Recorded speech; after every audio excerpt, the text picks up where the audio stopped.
Chama cha KANU leo hii kimepokea wagombezi 48 kutoka maeneo ya Isiolo, Marsabit na mlima Elgon. Akizungumza wakati wa kupokea wagombezi hao wa usenata, ugavana na ubunge, katibu mkuu wa chama hicho amesisistizia msimamo wao wa kumuunga mkono rais Uhuru Kenyatta kwenye uchaguzi ujao, huku akitaja imani yao kwamba wagombezi hao wataibuka washindi. Kule Tana River.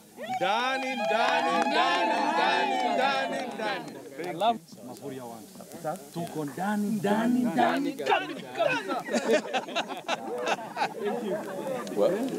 Tana River?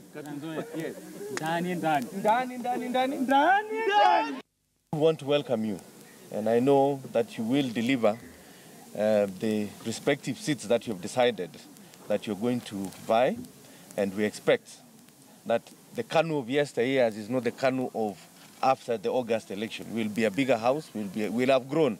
So our competitors who are also supporting the president through their parties are not our enemies. They need to know that.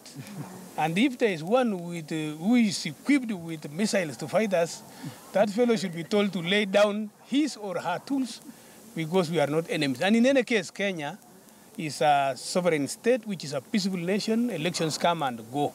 I cannot say as a leader, I'm going to do this for you. It is the people to do for themselves. Mine is just probably to oversee as a leader. That is why this country has failed. You can imagine the gap between the president and my mother. It's too wide.